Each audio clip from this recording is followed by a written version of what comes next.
do any fighting. Other units that are not here. Why were you attacking me? Bit. I don't do guns.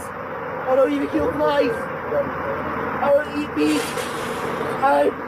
I'm not a vegetarian. I don't judge people. No, I mean, I'm trying to start walking away. It's a warm August night in Aurora, Colorado. A young man is walking home from the store. He's wearing a ski mask, not because he's hiding anything, but because he runs cold. He has anemia. He gets cold easily. He's got his earbuds in, music playing, a plastic bag in one hand. He's 23 years old. He volunteers at a cat shelter. He plays violin. Someone calls 911, not because he's done anything wrong, not because anyone is in danger. The caller says as much, out loud, on the recording. So there's a guy, he's watching the what's the opposite of north? South. South, yeah, he's walking south on Billingsley and he has a mask on. Okay. And then when I pass by him, he puts his hands up and does all these kinds of signs. I don't know, he looks sketchy. He might be a good person or a bad person. Yeah. But they're on mask on. Okay. His arms. Yeah. Okay. I'm going to put a call in so officers can go see what's going on, okay? Are you still at that location now? Yeah. Okay. Don't approach him, okay? If you need to, just drive away. I don't want you to go near him. Were any weapons involved or mentioned? No. Okay. I already have a call in, okay? I need to get his full description. What race is he? I think he's a black male. Okay. How old does he look? I know he's wearing a mask. I have no clue. Okay. What color's the mask or what does it look like? Black. But the call goes out anyway. Within 10 minutes, 3 police officers have him on the ground. Stop.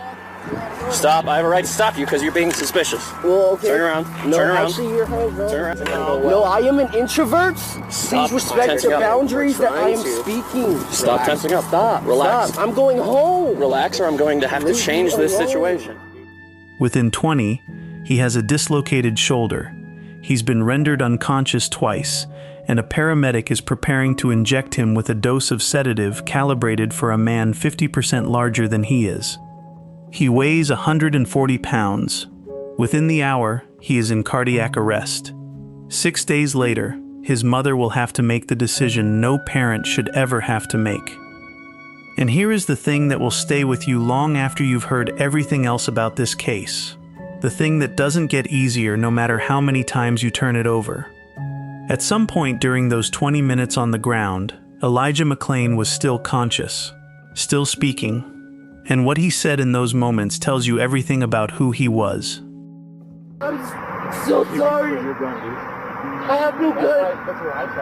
I don't do that stuff. I don't do any fighting. Other units that are not here. Why were you attacking me? bit. I don't do guns. I don't even kill flies. I don't eat meat.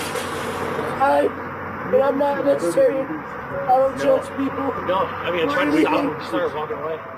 Before any of this happened, Elijah McClain was just a young man walking home. He was 23 years old, a massage therapist, had been for nearly 4 years. Quiet work, close work, the kind of job that requires you to pay attention to other people. He was good at it. He lived with his cousin, just a short distance from where he would be stopped that night. He was an introvert by his own description, and the people who knew him best used the same words, over and over. Gentle, spiritual, kind. He didn't eat meat. He didn't believe in violence. When he had free time, he played guitar and violin. He volunteered at a cat shelter, not because anyone asked him to, but because he wanted the animals to feel less alone. He also had anemia, a condition that affects the blood's ability to carry oxygen. On cold nights, he wore a ski mask to stay warm. That detail matters. Hold on to it.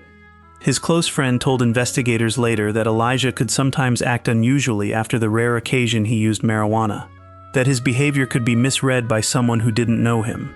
But she was clear about one thing.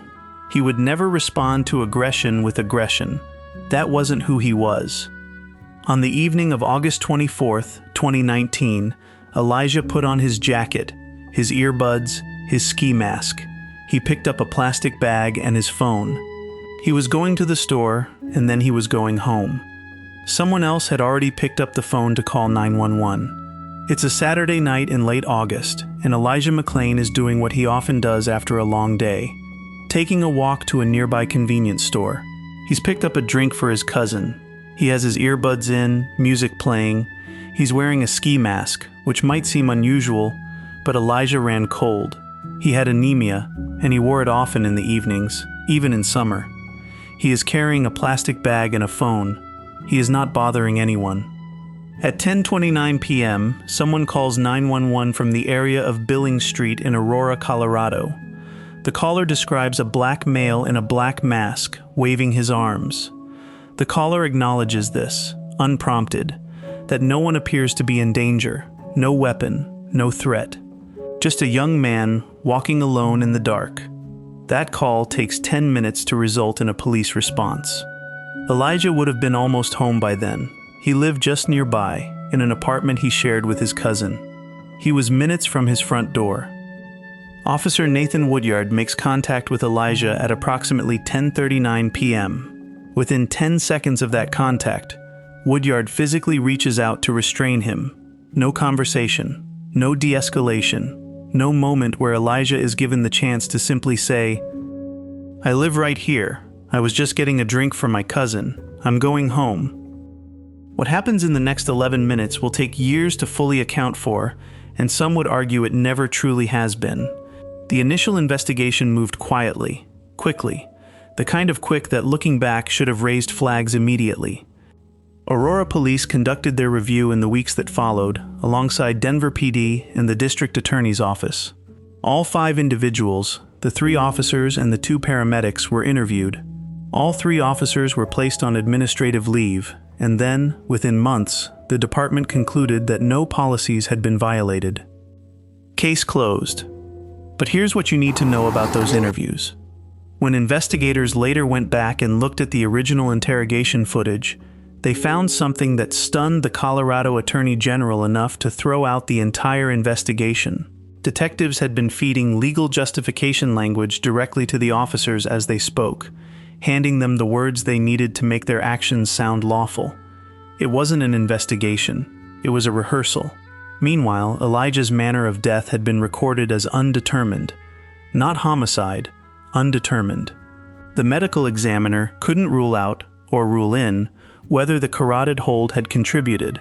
Elijah had, after all, briefly regained consciousness. He had spoken. He had moved.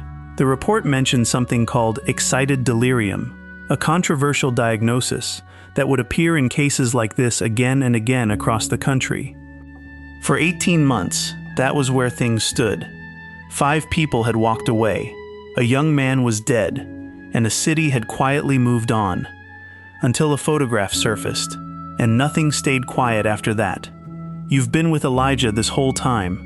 You followed him out of his apartment, down Billings Street, past the gas station. You heard the 911 call. You watched the officers arrive. You've been treating this as a story about what happened to a young man on a summer night. But here's what you haven't been told yet. When the paramedics arrived, Elijah had already been still for over a minute. He wasn't moving. He wasn't speaking. By any reasonable measure, whatever had brought those officers to that scene, whatever danger they believed they were managing, it was over. And then someone made a decision. Not a split-second decision. Not a decision made in the dark, in the grass, with cameras down and adrenaline running high. A medical decision, a deliberate one, made by a licensed professional who looked at a 140-pound man on the ground and ordered a sedative dose calibrated for someone 80 pounds heavier. The forensic pathology consultant who reviewed this case later concluded that Elijah McClain would most likely have survived that night. But for what happened next? The officers didn't kill Elijah on the grass. The night wasn't over when he went limp. It wasn't over when he came back and told them his name. It wasn't over when the ambulance pulled up. There were 5 people ultimately indicted in his death. 3 were police officers. 2 were not. And understanding what those 2 did, and why, is the part of this story that most people never hear. The verdicts came in fast. Randy Rodema, guilty on 2 counts. Criminally negligent homicide. Criminally negligent homicide. The jury had watched him throw Elijah to the ground after he was already handcuffed and groaning.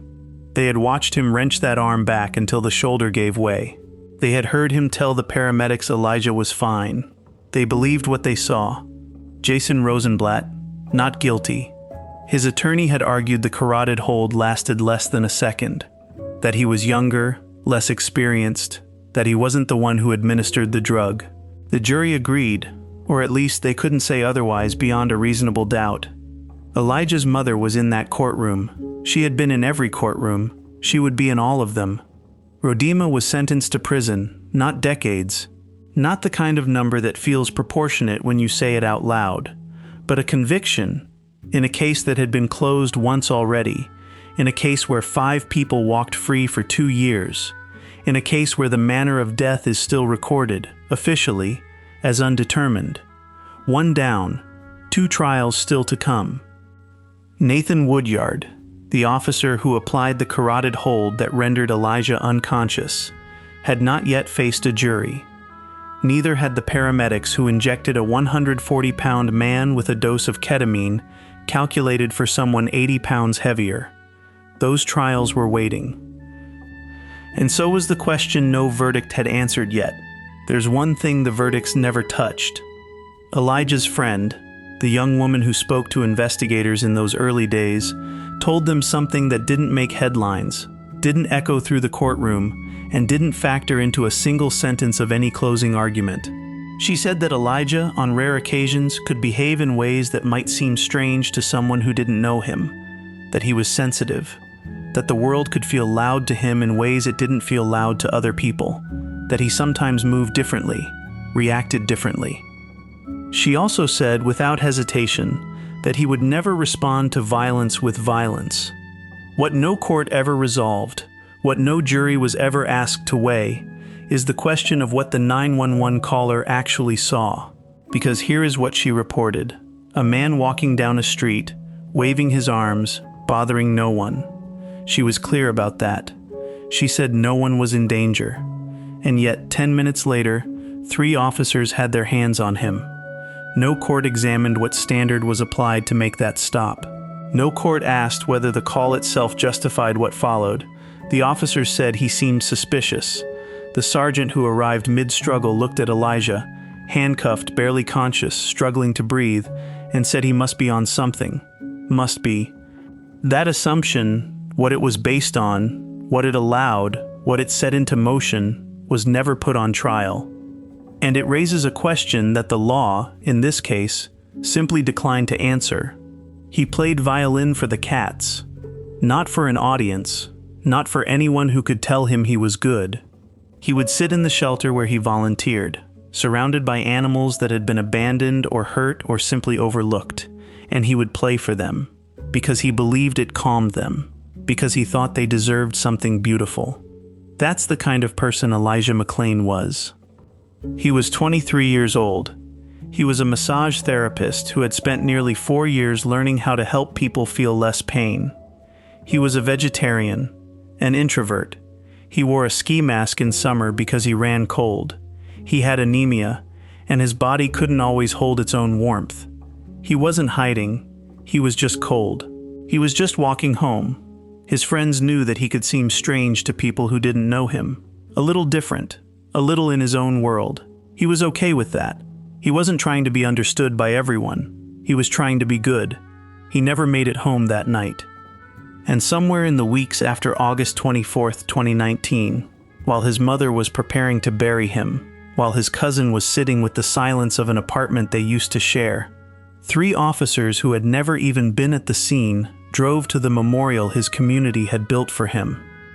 What they did there would take this case somewhere none of them could have anticipated. You've sat with this story now, with the ski mask, the grocery bag, the violin, the cats he fed at the shelter on his days off. You've heard his voice on the audio, still trying to explain himself while his body was failing, still saying, "I am not dangerous, I am just different." And maybe that's the part that stays with you longest. Not the systems that failed, not the policy failures or the courtroom verdicts or the photographs taken at a memorial, but that in the last coherent minutes of his life, Elijah McClain was still trying to make someone understand him.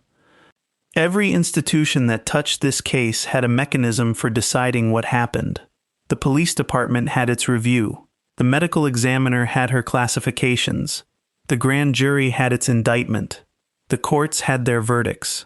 And at the end of all of it, the manner of his death is still recorded as undetermined. But here is the question that none of those institutions were designed to answer, and the one that may follow you out of this story and into your week. If a young man who had broken no law, carried no weapon, harmed no one, and asked only to be left alone to walk home on a warm August night, can die the way Elijah died, and if every person involved believed, in the moment, that they were doing their job correctly, then what exactly does it mean to be safe?